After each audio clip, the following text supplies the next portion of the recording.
Hey, welcome to this communication, leadership and team training, and today it's about selling. Selling is one of the most valuable skills you can ever learn in your life. By the way, you are already very good at selling. You have maybe sold yourself when you were dating, when starting a relationship. That's selling.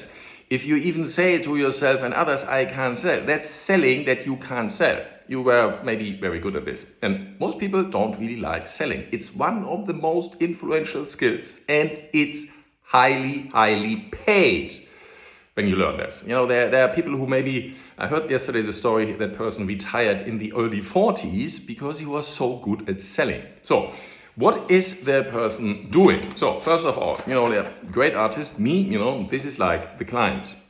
And now what you want to discover is, what does that person want, need? Where does that person go to? The person is here. Where does the person want to be? So how do you get to this? Maybe the person doesn't know itself, so you use questions. You ask questions. By the way, Harvard method, asking questions, is leading the whole thing. So you are asking questions. So where does the person want to be? Really simple. And then you have to listen a lot, because you are asking questions and then you hear something. Okay, then ask another question and so on. So you want to find out, what does that person really need and want? And then the last step is actually sort of simple, because you just look, okay, the thing I want to sell, is it somehow matching what that person wants? And then you give a choice and say, yeah, you can do this, or you can be staying where you are and you have the same life as before. But here, you take this or you leave it, and that's it. So that is basically selling, finding out what the person wants and so on. Really simple. So how do we do this now? In the CLTT, we have something, it's called phone training. And phone training, you guess what? Has something to do with phones. So you're getting trained not using your phone, but not playing around with it. No, you're just using it to talk to another person, because that's like the thing, you can nowadays talk to anybody in the world. So phone training, really simple. Who do you call? Anybody. Doesn't really matter. Really simple. Really simple. So how does it work? First of all, we make these sessions, and in the beginning, we just do one thing. It's really short. We just say, did you bring anything with you? Let it go. You have some trouble, or you're worried about something or anything, or even think, I don't sell, I can't. Just empty your mind. Let it go. Away with it. Okay, really short, because that's important, if you come with all your stress and nonsense, really let go. You're not going to have any appointments, so you're really focusing your full time on this. You don't do anything else. It's really simple. Okay, good. That's step number one. And then, I just have to, then we generate a mood for the whole thing. And that's something, it's really it's really an important thing, because you can tell your brain how you want to be. Most people, I know a person who's going to say, I'm stressed all the time. Yes, of course, you tell your body that you're stressed. You can also say something else. You can say, hey, I have a lot of stuff to do and I'm completely calm. Your upper conscious can do this. So we use it to our advantage, and we took 1, 2, 3 things hey, we want to have fun. It's really going to be easy, and we're going to be interested in people, for example, or exploring everything. So we just use these kind of up to 3 of these things, moods, and we set ourselves, and we really do this quickly, because it's it doesn't really matter so much what you choose until they're really nice, and then the team chooses this. That's maximum 5 minutes in. So, and then what we are going to do is make really simple. We go and divide ourselves in groups of 2 or 3. You can't really do it alone. What you do is, you are going to make a dry practice. So you're saying, hey, Thomas, how are you? And then you going to ask questions, and then you do this for a short time, 2 minutes. Then you give feedback yourself. You feedback yourself. For example, you ask yourself on a scale from 0 to 10, that was 5. And then the other person's maybe going to ask you, okay, what would you need to get to come to 10, to increase, and then you say, here and this, I didn't really do it. And then the other person, you feedback yourself and debrief yourself on these 2 minutes. And then the other person can add, okay, that was quite good, I like that, but, that thing I would not do something like this, So That's like really cool because you feedback yourself, even then you already know, okay, that was good, that was not so good, and the other person is adding to it. Then you switch, yeah, and they do the other thing around. So, criticizing others is really simple, and you criticize yourself, of course, here always first, but you switch, and this goes on for like 5 minutes for one person, 5 minutes for the other person. That's it. You just did a phone training dry practice, just with somebody who is also in the phone training. If there's just one person, you do it with the coach. Yeah? So it's really, really simple, really, really fast, and you already set up yourself. So 15 minutes in, and guess what? It's called the phone training. What is the next step? You're going to do actual phone training. Yeah? So, and how do we do this? Well, there's something on the website, so I just looked at it. Don't forget all the stuff, right? So there, I'm going to put the link in the description. So how do we do this? Well, it's absolutely freaking fantastic because we have modern technology. It's called something like a Zoom or similar video conference. Huh? So how it works is you go off camera when you are phoning. You go off camera and then you take your phone and you call somebody. And when that person is picking up, you come back on camera. And then you unmute yourself. On the other side, you see the coach, a person who is going to listen. That person also has got the camera on, so that everybody knows that person is ready to take a call, to listen. So the coach obviously is silent and can take notes. And now, again, you're doing the whole thing. You are having an actual conversation with somebody. And of course, if you're doing something like really private information which you don't want to share, you just press the mute button for the time like this, and then you unmute again. Hey, I'm the 1,000 euros. You can just mute that. Nobody else needs to know. It's just your personal thing. We just want to listen what you, not the other person. We don't want to hear the other person. It's just you. We want to hear what you are saying. That's really simple, And you say something to that other person, and then it's basically all about asking questions. We don't want to hear you talking too much. We just want to hear, for example, what kind of questions are you asking? Yeah? So, and we don't want to hear all the details of that person, your friend or whoever you're talking to. No, we don't want to hear that at all. There's no recording, anything. It's just we debrief you on, again, and it's the same thing. You hang up and then we debrief. And then it's okay, what do you say to yourself? Really, really simple. Okay, that went quite well. And here, yeah, and also I did this quite well. I think so. I'm a 6. Oh, good. Yeah, that's good. What do you need to go higher? Yeah, like this and this. And then, the coach probably has made some notes. Yeah. And then okay, yeah, here, I like this one, by the way, and that question was good, and so on. And then, guess what? Short debriefing, you learn, you do something, you learn. Guess what? You're doing it again. You're calling another person. You can call anybody you know. You take your phone book and call anybody. And so, can you do that? It's really simple. You don't have to sell anything yet. If you want, and you find out that this person is following, I want to do something for climate change. Okay, invite that person to come to our project. Yeah? Or you could ask, hey, do you want to donate some money for this cause? Or can you follow the project? Just something where they can support the mission without money or anything. Just ask something like this. That if this is in any way appropriate, because you are selling something. Really, really simple. So, and then, now, and then we do also debriefing at the end, for everybody coming together, and we do brief. So, but this is really the structure. We very short time. We just set you up, set a mood, get rid of everything else.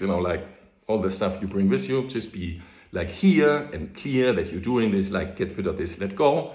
Yeah. Then we set the mood 5 minutes. It's really fast, and there's all the stuff available on the internet, so you can read it and see it. So you don't have to write everything down. By the way, it's good to write down this mood. You can write down on a piece of paper. It's also written in the procedures, but really simple. So then dry practice and then real practice.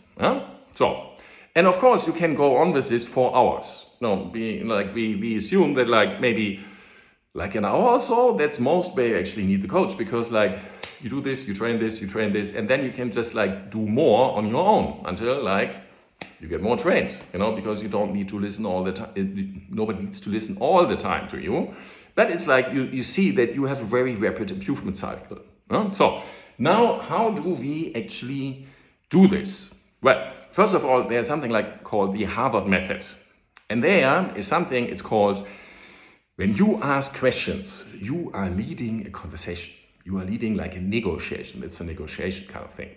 And when you put options, you are leading the negotiation. So, but first of all, you want to find out and ask questions.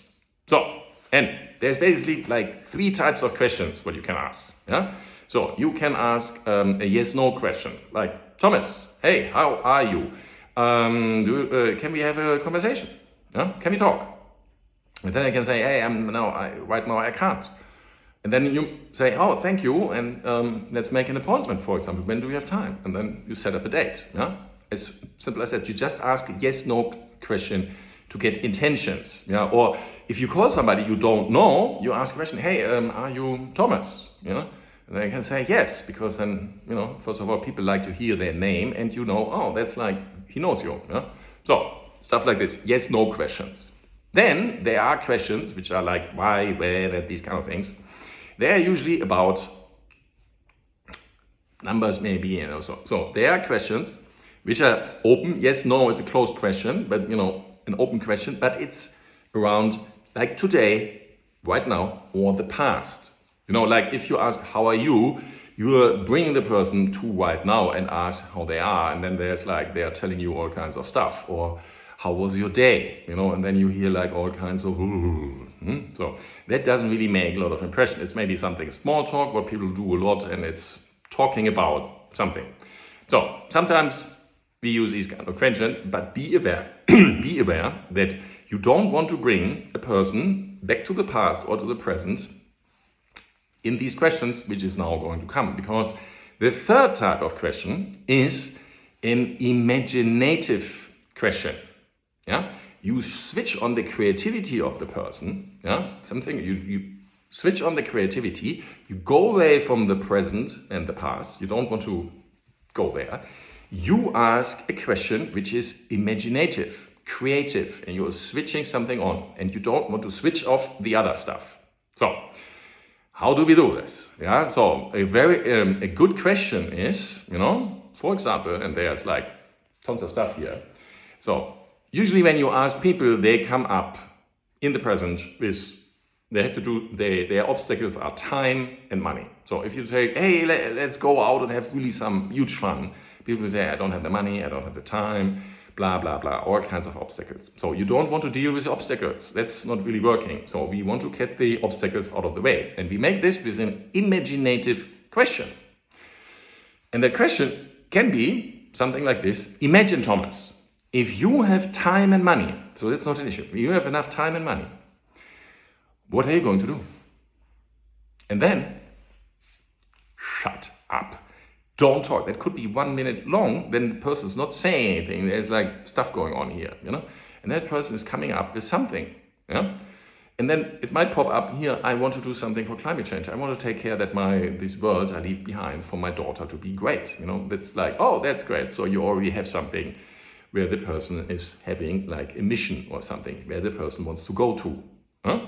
So that can immediately happen. I asked this question to a lot of people, and they come up with stuff I didn't sometimes understand what they were doing and talking about, but they were quite clear how the whole thing would be working. And that's important that they know and find out what we really want to do in life. So it's really like a mission, a commitment in life for something. So, and you want to find out where these commitments are. And not about that person themselves, but around something else. Because commitment for oneself isn't really working for most. So just lessons learned. Most people will, when they would be defending themselves, even in an attack, they just do this for a short time. But if they defend somebody else, they're just going much, much longer and actually will win. So doing something for somebody else and for like a community, for people, for family, whatever, for the whole world is a very powerful thing. So you want to discover such a commitment, So, and how do we do this? Okay, we ask the question, hey Thomas, if you have enough time and money, what would we be doing? Shut up and wait what Thomas is going to say. Maybe Thomas says, hey, I'm going to travel. Good. So this is obviously something, it's sort of about you. You want to go traveling. So, and you ask then a question. It's good. You found something what the person wants to do, traveling. So then you can ask more like, oh, okay, where would you go? And then like, oh, to this place, and this place. And, they're like, okay, why, you don't really need why. It's like, but you can ask maybe why. And then you hear about what like this dream is. And then you're like, okay, how long does it take? And it's maybe like 2 months, 3 months, half a year, maybe a year. But who is going to, I don't think most people are going to say, I'm going to travel my whole life. Maybe that's their thing. But then also, again, you have found a commitment and maybe you found an ambassador for our project, and say, hey, there's like, you can cooperate with us and go around and ask people all over the world to do something for climate change. But if it's like, really, I want to see here and there, so like take this dream and then like package it and say, okay, that's really understood. I like it. You're like traveling for, let's say, half a year. So what next? What are you doing after you have traveled? You have enough time and money. What are you doing then? And then very likely after this dream, maybe you find another dream and then you do the same thing. You have like the dream. Okay, you take the dream away. You came from the present, you had the dream, and now you look for a commitment. What is this person up to? And did you notice that you didn't sell anything so far? You didn't make any option because you didn't really found anything. Like if you're not like a travel person who's like supplying people in travel, you didn't have anything to offer because it's like, hey, I have this wonderful drawing here. That is the person. Where does the person want to go to? And is there something where that person wants to go? Is it where you have something to offer? So not really yet. So we ask more. We want to see where's like the commitment of the person. Good. So you ask again this question, what will you be doing? Shut up. Really, be silent. For some people it may be so hard just to shut up and be silent. Don't say anything. Don't say the question again. It's like working. Let them think. Something comes up. And then you really want to understand it. You ask more questions. What is this? What for? And so on. You really want to understand. Is a person like for a legacy? Do they want to like do something for the world? Do they want to leave something behind? Do they want to make a difference? All kinds of stuff in here. In what area? For themselves? For a family? How exactly would this look like if you could implement something? If you could change the world, what kind of change would that be? And so on and so on. So you really want to be really clear and find out with the person, they're here, they would like to do this. So they would really like to do this. It would be, if they have enough time and money, they would be doing that. Good. And then the sale is actually then looking, is that kind of thing what that person is going to? Is it somehow matching? You want to make a difference in the world. Oh, okay. Yeah, we are like building this network here for on social media to do something on climate change. We have all kinds of training opportunities here, like selling and so on, and like really valuable skill. Would you like to join this? Or would you follow us on social media? Would you like, present it to them as an option? Hey, for your thing, you need to like project management skills, or you need like these kind of project management, communication skills, all kinds of skills. It's called the CLTD, Communication, Leadership and Team Training. So that's what we're doing. And we're saying, hey, we are doing a project for the whole world. But if you're not turned on by doing something for climate change, it's extremely fine, because if your project is something else, you want to do something for children. By the way, we do something for children in our whole thing anyway. But you have some other thing in mind. Yeah, this is like yours. This is where you want to go, and this is somehow matching. Can we provide something by you joining? Yeah, so make a match, and then you can say, hey. The last part of the deal is actually asking for the sale and asking a question. Okay, you have that option, you can go on like you want, or you come on board here and, for example, do the CLDT, or you become part of your team, or you do. It's like, okay, do A or B. That's it. Ask a question. Usually it's good to have the first question be where they are today, and the second question, again, where they want to be. So that's option, the first option should always be where they are, and the new option is the second one, because it's also something like a brand thing. The last one is turned on more. that's as simple as it. And do you have to hit anything on the whole training? No. The only thing we want you to learn is actual communication, leadership, and teamwork and training. So it's really you're training yourself in asking questions and listening again, and asking more questions and listening and asking again, and then finding out something. But you will going to find out something about people you have never thought possible. Even your close friends, you suddenly ask questions and somebody's like, I've never imagined that person has ever wanted to do that. They might not have never known themselves. It's just coming up because you give them the space for them to imagine and go out there. Because most people are blocked. Maybe they see their dream, but then they're blocked. Just because there's all these time, money issues. Just take it away. Let them imagine and give them into this world. So there's just some very cool kinds of, there's some small pitfalls here. Because of course, you want to, when the person is in this imaginary space, when the person is creative, you don't want to turn on all the other parts of your brain. There's this creative module. You want to turn that on. That's usually really depressed in most people. So you want to turn it on the creative module. Everybody has a creative module. So then there's an analytics module. You don't really need that, but there's also the doubt module, because our brain can't really go on this negative. So we have a doubt module. It's when everybody is saying, yeah, we have to go this way and we have to run and we have to take ships and sail over the ocean.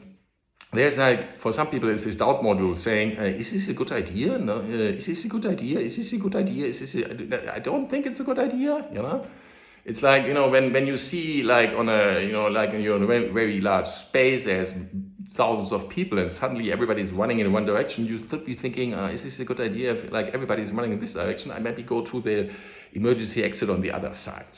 So stuff like this. So you have a doubt module and you don't want to switch the doubt module on right now, or the analytics module.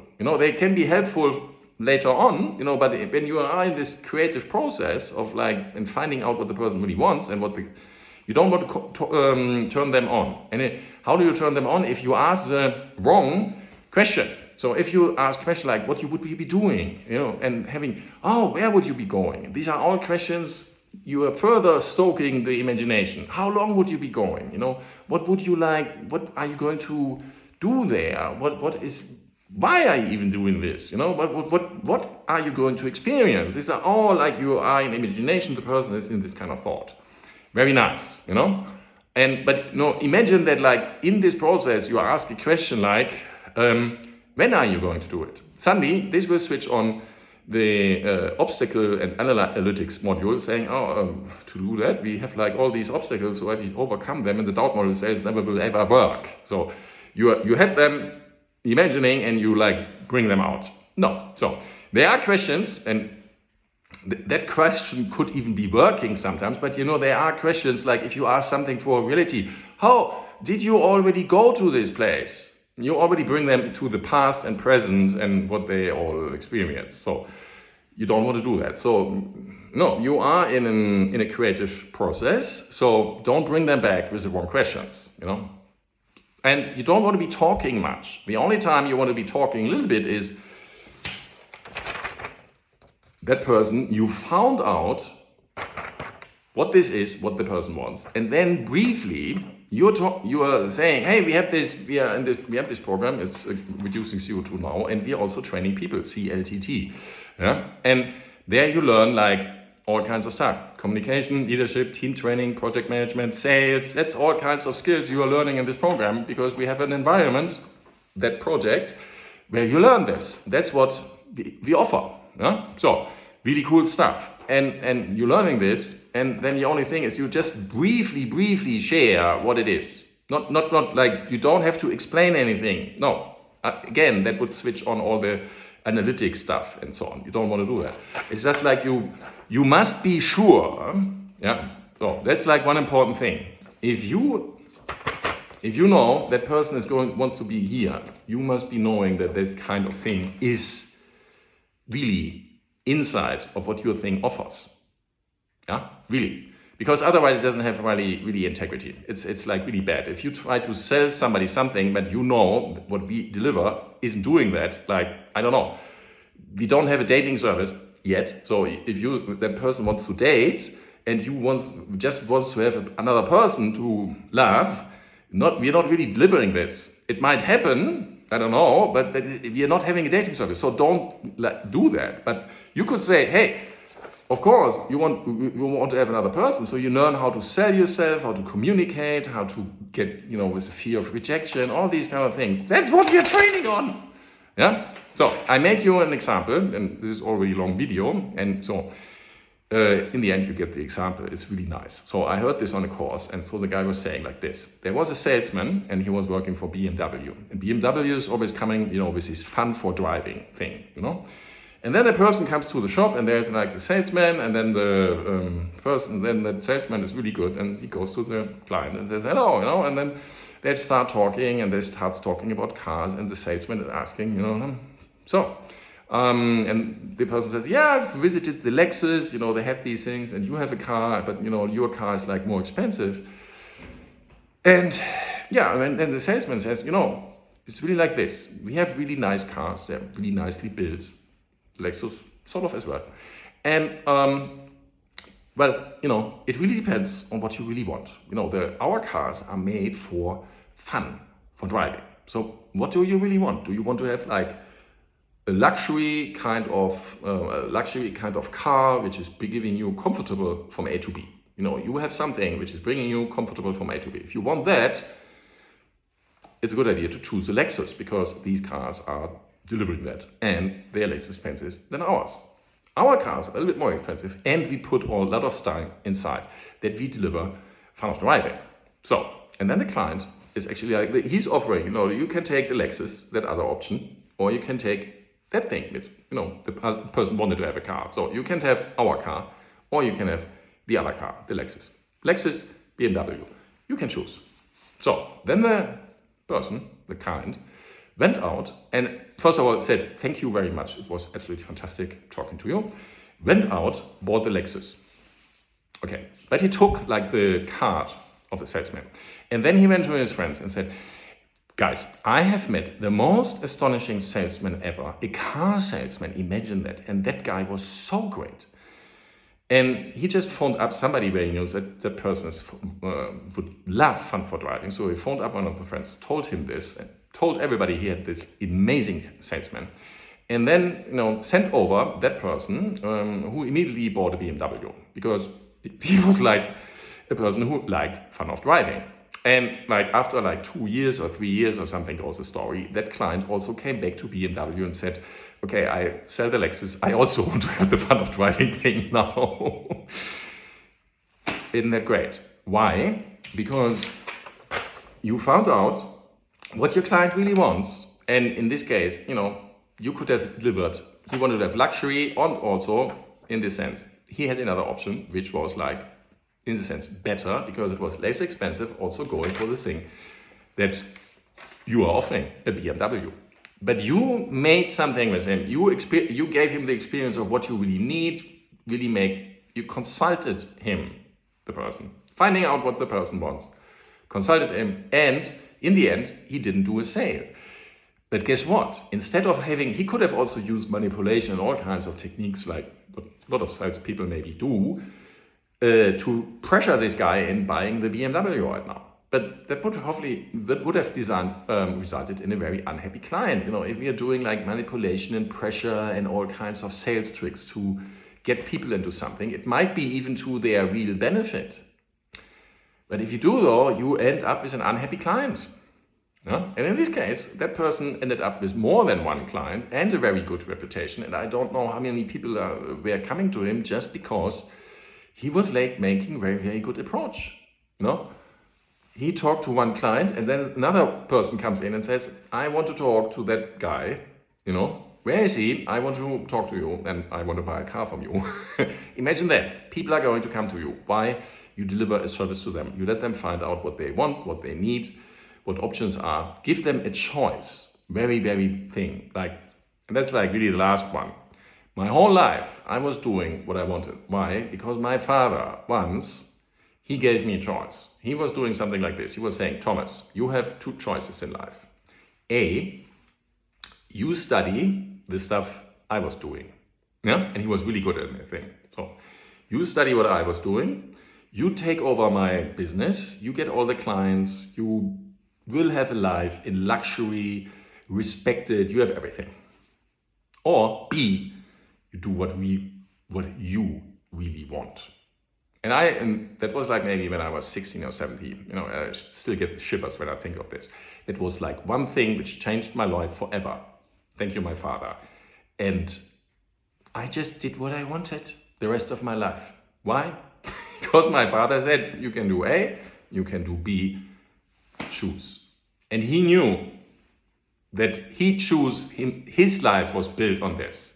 So he knew he's not going to pressure me in anything. He was pressured in the place where he lived in his youth. So he was pressured for something and he wanted to have choice. So he even fled the country.